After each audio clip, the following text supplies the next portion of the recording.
एक गुरु और शिष्य जंगल से होते हुए अपने गांव जा रहे होते हैं। अंधेरा काफी हो चुका था। शिष्य ने अपने गुरु से कहा कि गुरु, काफी रात हो चुकी है, अगर आप कहे तो आज की रात यहीं आसपास के किसी गांव में गुजार लें। गुरुजी ने अपना सर हिलाया और वो आसपास के गांव में एक छोटे से घर के पास जाकर रुके।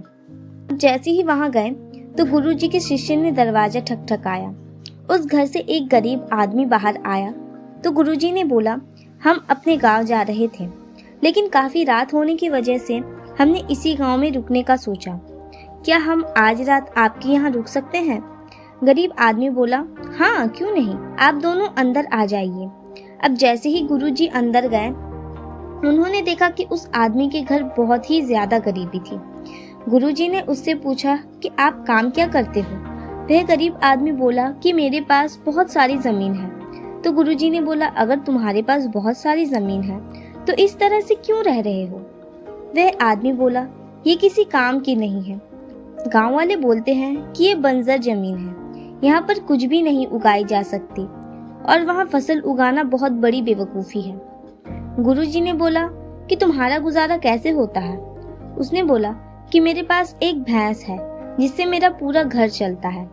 ये सुनने के बाद गुरुजी सो जाते हैं और रात में जब सब लोग सो रहे होते हैं तब गुरुजी अपने शिष्य को उठाते हैं और उस गरीब आदमी की भैंस लेकर अपने गांव चले जाते हैं। शिष्य अपने गुरु से पूछता है कि गुरुजी, कहीं आप ये गलत तो नहीं कर रहे हैं? उस गरीब आदमी की रोजी रोटी इसी भैंस की वजह से चलती है।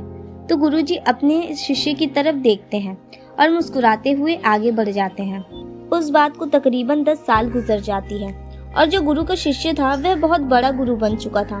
तो एक दिन उन्हें उस गरीब आदमी की याद आती है कि मेरे गुरु ने उस आदमी के साथ अच्छा नहीं किया था, मुझे एक बार चलकर देखना चाहिए कि वह आदमी अब किस परिस्थिति में है। वह शिष्य उस गांव की तरफ जाता है और वहां जैसे ही पहुंचता है तो वह देखता है कि जहां पर उस गरीब आदमी का झोपड़ा था वहां पर एक बहुत बड़ा आलीशान महल बन चुका था और उस झोपड़े के बाहर जो बंजर जमीन थी उस पर फल और फूलों के बगीचे थे।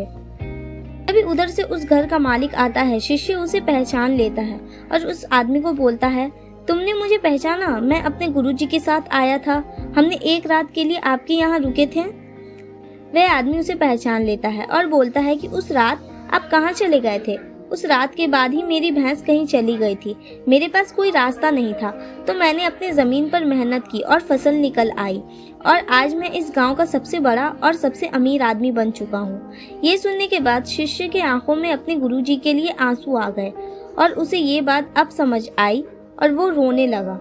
इस कहानी से हमें ये सीख मिलती है कि हमारे अंदर ऐसी बहुत सी टैलेंट छुपी हुई है, लेकिन हमें कोई ना कोई चीज़ रुका कर रखी है। वो आपके फैमिली वाले भी हो सकते हैं, आपकी जॉब भी हो सकती है, कुछ और भी हो सकता है। देखिए, आपके पास भी तो भैंस की जैसी कोई दूसरी चीज़ तो नहीं है जिसने आपको आगे बढ़ने से रोक कर रखा हुआ है। आशा करते हैं कि आपको इस कहानी से अच्छी सीख मिली होगी। अगर मेरी इस वीडियो से आपको थोड़ी सी भी हिम्मत मिली हो, अपने सिचुएशन से लड़ने की जोश पैदा हुई हो, तो आप मुझे कमेंट में ज़रूर बताएं। और वीडियो अच्छा लगा हो तो लाइक ज़रूर करें, मेरे चैनल को सब्सक्राइब करें।